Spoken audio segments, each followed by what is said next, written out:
The fluorescent lights hummed softly in the empty corridors of Meridian Technologies as Nadia Kassem made her rounds through the 32nd floor. At 2:47 a.m., the building belonged to her, a sanctuary of silence where she could think without the weight of curious stares or whispered conversations about the security guard who seemed too educated for her uniform. Nadia's footsteps echoed quietly against the polished marble floors as she checked each office methodically. Her dark hair was pulled back in a simple ponytail, and her security badge swayed gently with each step. To anyone who might see her, she was just another night shift worker, invisible and unremarkable. But behind her warm brown eyes lay a sharp intelligence that had once earned her an MBA from the American University of Beirut. Life, however, had other plans. Her father's medical bills, her family's financial crisis, and a series of unfortunate circumstances had forced her to abandon her corporate dreams 2 years ago. Now she walked these halls, protecting the very world she once hoped to be part of. As she approached the executive conference room, she noticed something unusual. The large screen was still on, displaying what appeared to be financial reports. Normally, all electronics were shut down by the cleaning crew. Nadia glanced around the empty hallway before stepping closer to investigate. Her trained eye immediately caught something that made her heart race. The numbers didn't align properly. Revenue figures seemed inflated in some sections, while expenses were mysteriously redistributed in others. It was subtle, expertly done, but unmistakably wrong. Across town, Rashid al-Mansouri sat in his study, staring at the same reports that had been haunting him for weeks. At 35, he had built Meridian Technologies into one of the region's most promising tech companies. But now, everything was crumbling. The quarterly reports showed devastating losses. Investors were pulling funding, and tomorrow's emergency board meeting would likely end with his removal as CEO. His phone buzzed constantly with messages from panicked executives and angry investors.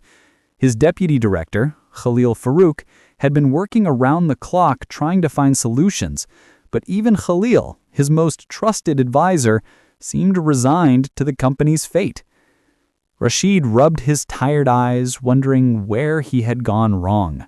5,000 employees depended on Meridian for their livelihoods, and he was about to fail them all. Back in the conference room, Nadia continued studying the documents, her analytical mind piecing together inconsistencies that others had missed. She realized she was looking at more than just poor financial management. This appeared to be deliberate manipulation. As she prepared to leave, making sure everything looked undisturbed, one name kept appearing in the modified transactions: K. Farouk. Deputy Director Khalil Farouk's digital signature was embedded in several questionable transfers. Nadia's pulse quickened as the implications became clear. Someone was systematically destroying the company from within, and she might be the only person who had noticed. The question was, what could a security guard possibly do about it? Nadia barely slept that day. As sunlight streamed through her small apartment window, she lay in bed replaying every detail from the conference room screen. She had photographed the suspicious documents with her phone, knowing she might never get another chance to access them. Her younger sister Amira found her hunched over her laptop at the kitchen table that afternoon, cross-referencing the financial data with publicly available information about Meridian Technologies. "You look terrible," Amira observed, setting down a cup of tea. "Rough night at work?" "Something like that," Nadia murmured, not looking up from her screen. She had spent hours analyzing the transactions, and the pattern was becoming clearer.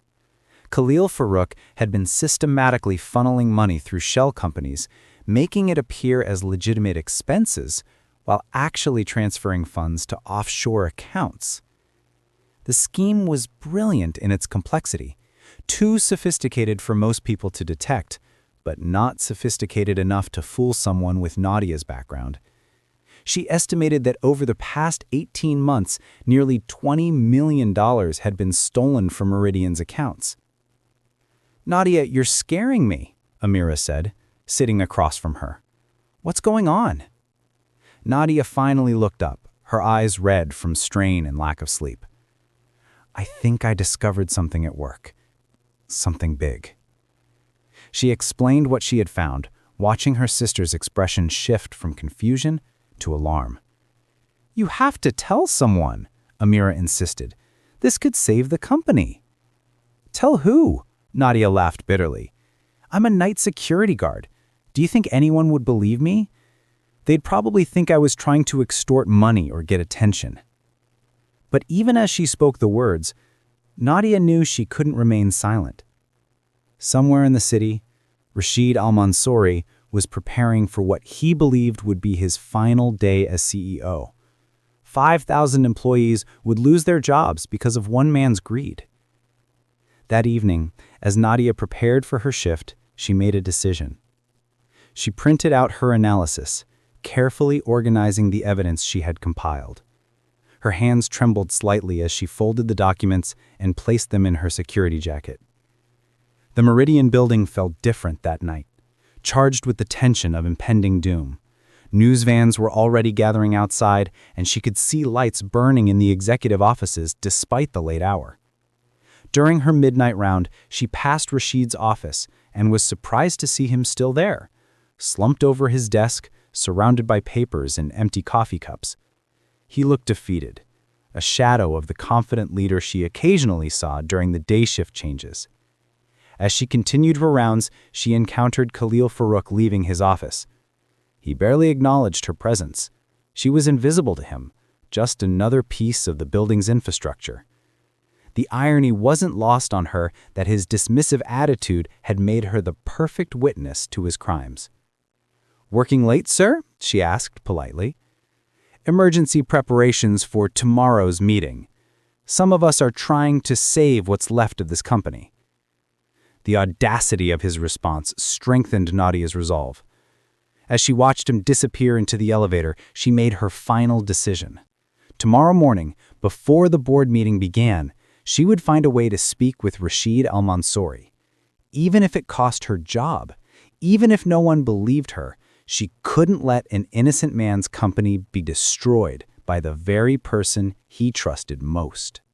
The emergency board meeting was scheduled for 10 a.m., and by 9:30, Nadia could feel the building's nervous energy. Her shift was supposed to end at 8 a.m., but she had deliberately lingered, using her security clearance to remain in the building. She watched from the lobby's security desk as board members arrived, their faces grim with the weight of difficult decisions. Through the glass windows, she could see camera crews setting up outside, ready to broadcast Meridian's downfall to the world. At 9:45, Nadia saw Rashid emerge from the elevator, straightening his tie with hands that shook almost imperceptibly. He looked like a man walking to his execution, his usual confident stride replaced by the heavy steps of someone carrying unbearable responsibility. This was her moment. "Mr. Al-Mansouri," she called softly, approaching the security desk. "Could I speak with you for just 1 minute?" Rashid paused, looking confused. He recognized her as one of the security staff, but couldn't understand why she would be approaching him now of all times. "I'm sorry, but I really don't have time," he began. "It's about your financial reports. I know why your company is failing, and it's not what you think."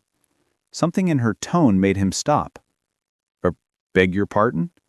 Nadia's heart pounded as she pulled out her carefully prepared documents. "My name is Nadia Kassem. I work night security, but I have an MBA in finance. 2 nights ago, I discovered evidence that someone has been embezzling from Meridian Technologies." Rashid stared at her, processing this surreal moment. A security guard was claiming to have found financial irregularities that his entire accounting department had missed. That's impossible," he stammered. "Our systems are audited regularly. If there was embezzlement, we would have—" "Mr. Al-Mansouri," Nadia said firmly, opening her folder. "Look at these transaction records from the third quarter. Notice how the expenses for technology upgrades increased by 300%, but no new equipment was actually purchased? The money was diverted through 3 shell companies, all of which trace back to accounts controlled by your deputy director." Rashid's expression shifted as he examined her analysis. His business instincts recognized the thoroughness of her work, even as his mind struggled to accept what she was telling him. "Khalil?" he whispered, his voice breaking slightly. "You're saying Khalil did this?" "I have digital signatures, transaction timestamps, and bank routing numbers," Nadia continued, showing him page after page of evidence. "He's been stealing from you for 18 months. The financial crisis is manufactured." Rashid sank into a nearby chair, overwhelmed by the implications. "But why would you... how do you even know how to analyze this?" "Because I used to dream of working in a place like this, before life forced me to take whatever job I could find to support my family." For a moment, they looked at each other across the vast divide of their different worlds. His, in his expensive suit, preparing for corporate battle; hers, in her security uniform, risking everything for the truth. "The board meeting starts in 5 minutes. If you're wrong about this, then you'll lose everything you were going to lose anyway. But if I'm right, you can save your company and everyone who depends on it." Rashid stood up. Decision made. "Come with me." The boardroom fell silent as Rashid entered with Nadia at his side.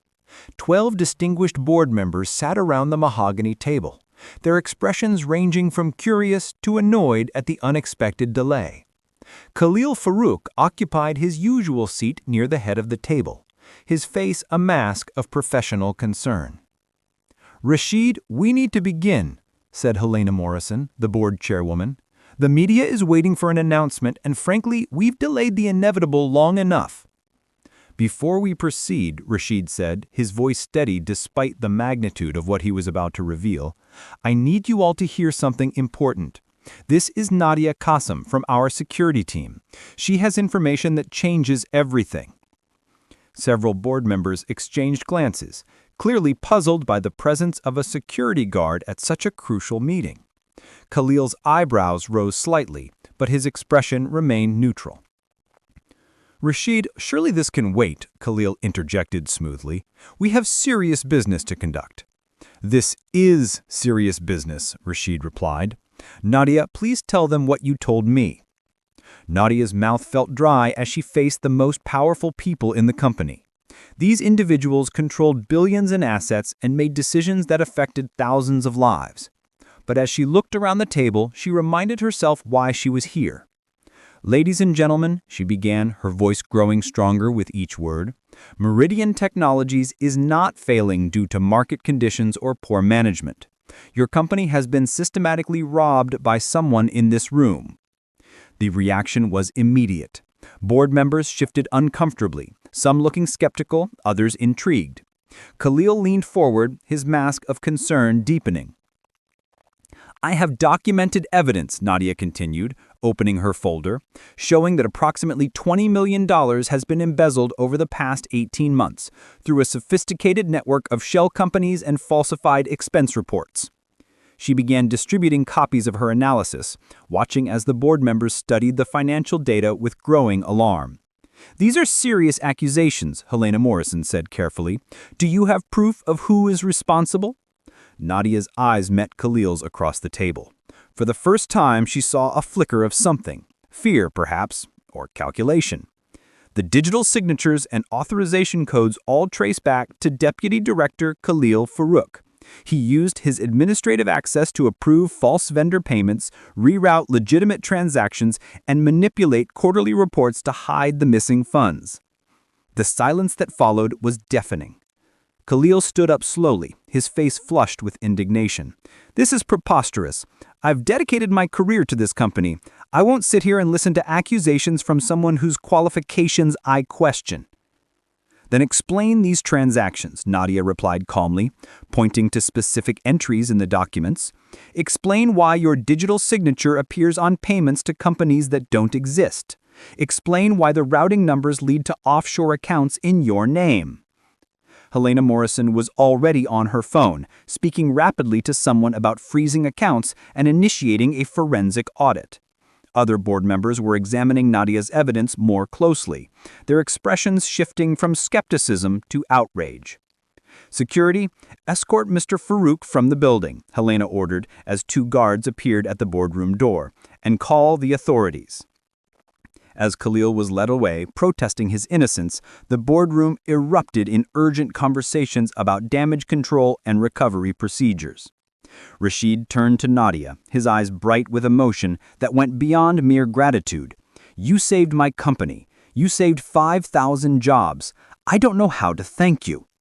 "You can start," Helena Morrison interrupted, "by offering Ms. Qasim a position that matches her obvious qualifications. We clearly need people with her integrity and analytical skills." As the board moved into emergency session to address the crisis, Rashid and Nadia found themselves alone for a moment in the hallway. "This changes everything," he said, looking at her with new eyes. "Not just the company, but everything." 6 months later, Nadia adjusted her blazer as she prepared for the quarterly board presentation. The 32nd floor looked the same, but her perspective had transformed completely. Where once she had walked as an invisible guardian in the shadows, she now moved with purpose as Meridian's director of financial analysis.